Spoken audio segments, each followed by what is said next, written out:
kalau kita melihat di riwayat di ini di Syarah wa Ta'dilnya, mari kita lihat.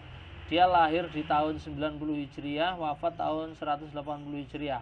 Kita lihat Syarah wa Ta'dilnya. Ibrahim bin Ya'qub Al-Jurjani berkomentar, qad faragha minhu minad dahr. Dia telah ditinggalkan zamannya. Maksudnya apa ini? Ini bahasa ungkapan ini. Dia ditinggalkan zamannya, berarti ya dia ini orang yang tidak terlalu diperhitungkan begitu ya. Dia bukan orang populer. Zahibul hadis, hadisnya ditinggalkan. Abu Ahmad Al-Hakim mengatakan hadisnya ditinggalkan. Abu Ahmad bin Adi Al-Jurjani mengatakan amatu hadisihi aman ruwiya anhum ghairu mahfudhah. Kebanyakan hadisnya tidak terjaga. Jadi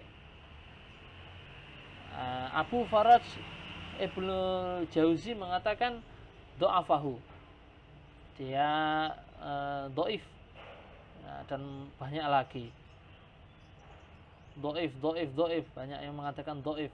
Tetapi lebih banyak lagi yang mengatakan bahwa dia ini Yahya bin Mu'in mengatakan laisa bisikoh, dia tidak sikoh, tidak valid. Wa marotan, dan dia ucapkan lagi karena kadziban, pembohong dia. Tapi ada juga yang berkomentar positif seperti Waqi' Ibnul Jarrah. Waqi' Ibnul Jarrah mengatakan dia sikoh. Tapi kita lihat secara mayoritas komentarnya. Di sini Ali bin Junaid Ar-Razi mengatakan mungkarun hadisnya mungkar. Jadi penetapan sikoh tidaknya seorang rawi itu didasarkan pada seberapa banyak jarh wa ta'dilnya terhadap dia, dan mayoritas mengucapkan apa. Nah, ternyata mayoritas mengatakan bahwa dia tidak bisa dipercaya. Dan karena reputasinya yang sangat buruk itu, dia diberi predikat muttahamun bil wad'i. Dia ini terindikasi memalsukan hadis. Kemudian Hafiz bin Abi Daud mengatakan bahwa dia memperoleh hadis itu dari Katsir bin Shindir Hasan. Kemudian Muhammad bin Sirin. Muhammad bin Sirin ini perawi hadis terkenal dia sikoh. Kemudian Muhammad bin Sirin dari Anas bin Malik. Nah, dari Anas bin Malik dari Rasulullah SAW. Kita lihat dari hadis ini, kita bisa simpulkan bahwa hadis ini sangat doib. Ternyata hadis ini sangat doib, sudah hampir maudhu. Tapi inilah yang dipakai, yang populer di pesantren kita. Nuntut ilmu wajib, belajar wajib, thalabul ilmi fardhatun. Jebule sing dienggo hujah hadis palsu. Dan wong hadis sahih saja masih belum cukup kok. Apalagi hadisnya sudah hampir palsu begini. Lah, apalagi yang ditulis oleh Syekh Zarnuji dalam kitab Ta'lim Muta'alim, thalabul ilmi fardhatun ala kulli muslimin wa muslimatin. Nah, wa muslimatin itu lebih lagi itu enggak tahu itu apa itu tambahan sendiri dari Syekh Zarnuji atau itu ngambil dari mana, kita enggak tahu. Yang jelas di dalam penelusuran tidak ketemu fardhatun ala kulli muslimin wa muslimatin, tidak ada. Kalau tidak percaya coba kita kita ala kulli muslimin wa muslimatin, nantilah tidak ketemu. Tidak ada, pasti di sini tidak akan ketemu. Kita tunggu aja.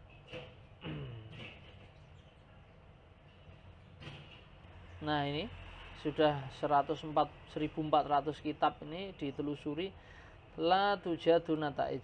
Nah, tidak ketemu kan? Artinya bahwa itu memang bukan hadis itu. Wa muslimatin itu memang itu tambahan dari Syekh Zarnuji sendiri atau tidak tahu dapat dari mana.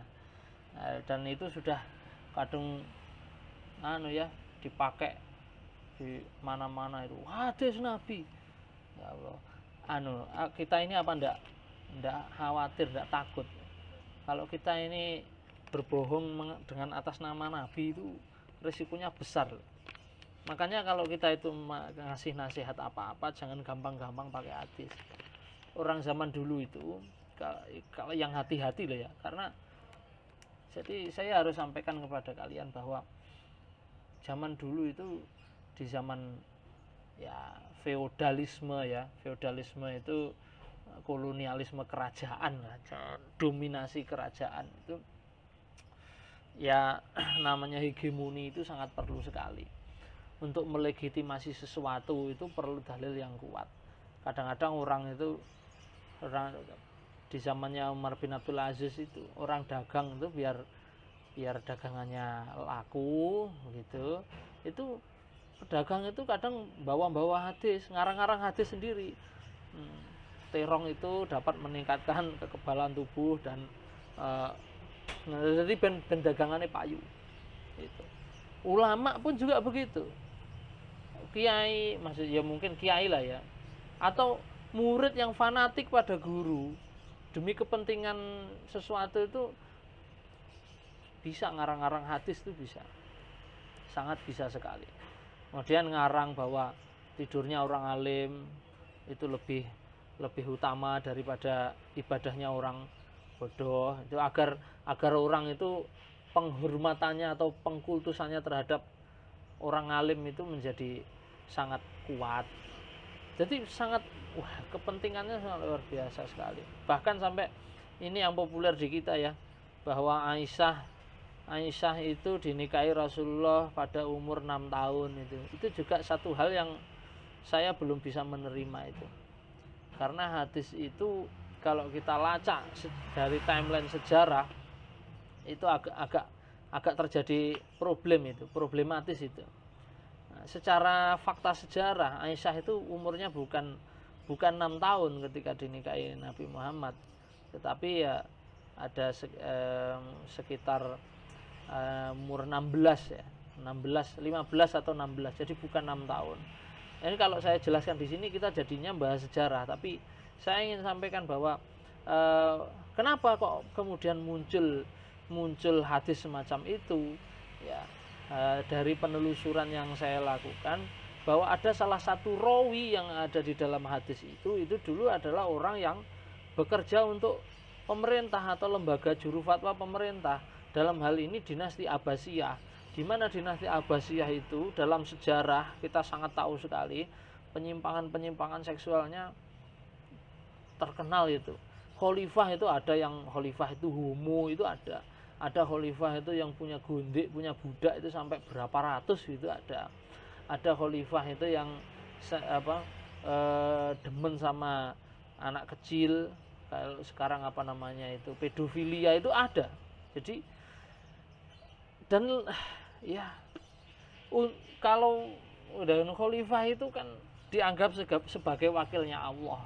Nah, kalau khalifah itu dianggap sebagai wakilnya Allah, maka kalau perbuatannya ini menyimpang kan tidak menyimpang dari norma kan tidak elok.